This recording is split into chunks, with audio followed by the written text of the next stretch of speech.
బీసీల సంక్షేమమే TDP ధ్యేయమని Kakinada city మాజీ ఎమ్మెల్యే వనమాడి కొండబాబు పేర్కొన్నారు. బీసీలకు ధైర్యం కల్పించి వారికి బీసీ డిక్లరేషన్ ను చంద్రబాబు నాయుడు ఇవ్వడం జరిగిందని ఆయన చెప్పారు. కాకినాడలోని జిల్లా తెలుగుదేశం పార్టీ కార్యాలయంలో జయహో బీసీ డిక్లరేషన్ ప్రచార వాహన ప్రారంభోత్సవం ఘనంగా జరిగింది.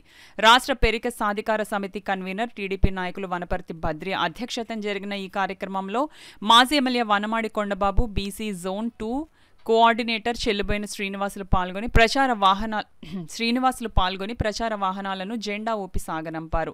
ఈ సందర్భంగా మాజీ ఎమ్మెల్యే వనమాడి కొండబాబు మాట్లాడుతూ గ్రామ స్థాయిలో బీసీలకు ధైర్యం కల్పించేందుకు జయహో బీసీ డిక్లరేషన్ ప్రచార వాహనాల ద్వారా పార్టీ నాయకులంతా గ్రామాల్లోకి వెళ్లి బీసీలను కలిసి వారికి ధైర్యం కల్పించడం జరుగుతుందని అన్నారు.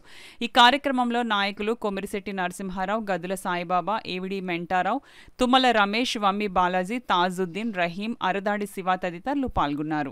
అందరూ చెప్పారు, ఈ ప్రభుత్వంలో మేము పనిచేసాం, జగన్మోహన్ రెడ్డికి ఓటేసాం, ఈనాడు బీసీలు అందరూ కూడా అన్యాయం చేస్తుంది, అక్రమాలు చేస్తున్నారు, ఆర్థికంగా ఇబ్బందులు పడుతున్నామని చెప్పి వాళ్ళు కోటేసిన వాళ్ళు వచ్చి మా మీటింగ్లో పాలు పంచుకుని సలహాలు ఇచ్చారండి. సలహాలు సూచనలు ఇచ్చారు. అందరు సలహాలు తీసుకుని ఈ రోజున ఒక బీసీ డిక్లరేషన్ తయారు చేసి ఈ రోజున ఈ రాష్ట్రంలో బీసీలందరికీ ఒక ధైర్యం కల్పించడం జరిగిందండి. ఈ రోజున ఈ దేశంలో ఎక్కడా కూడా బీసీలకి అన్ని కులాల వారిగా సేకరించి వాళ్ళకి ధైర్యాన్ని కల్పించి బీసీ డిక్లరేషన్ ఇచ్చింది ఈ దేశంలో ఎక్కడా లేదు, ఆంధ్రప్రదేశ్లోనే జరిగిందని మీ ద్వారా తెలియజేస్తున్నా.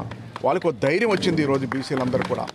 ఈరోజు అందుకే ఈ బీసీ డిక్లరేషన్ మళ్ళీ కింద స్థాయికి కూడా తీసుకెళ్ళాలి, క్షేత్రస్థాయిలో తెలియాలన్న ఆలోచనతో ఎక్కడికక్కడ వెహికల్స్ ఏర్పాటు చేసి మా బీసీ నాయకులందరూ కూడా కింద స్థాయికి పంపించి వాళ్ళకు ఒక ధైర్యం కల్పించడం కాకుండా ఈరోజు జరగబోతున్న ఏదైతే ఈరోజు బీసీలకి న్యాయం జరగబోతుందో, బీసీల చట్టం గురించి కానీ, బీసీలకు చేస్తున్న న్యాయం గురించి కానీ, ఇప్పుడు చేసిన జగన్మోహన్ రెడ్డి చేసిన అన్యాయాల గురించి కూడా చెప్పుకుంటూ వాళ్ళకు ధైర్యాన్ని కల్పించడానికి ఈ వెహికల్స్ అన్ని పంపించి వాళ్ళకు ధైర్యం కల్పించడానికి ఇది ఒక ప్రోగ్రాం తీసుకోవడం జరిగింది. మీ ద్వారా తెలియజేస్తున్నాను.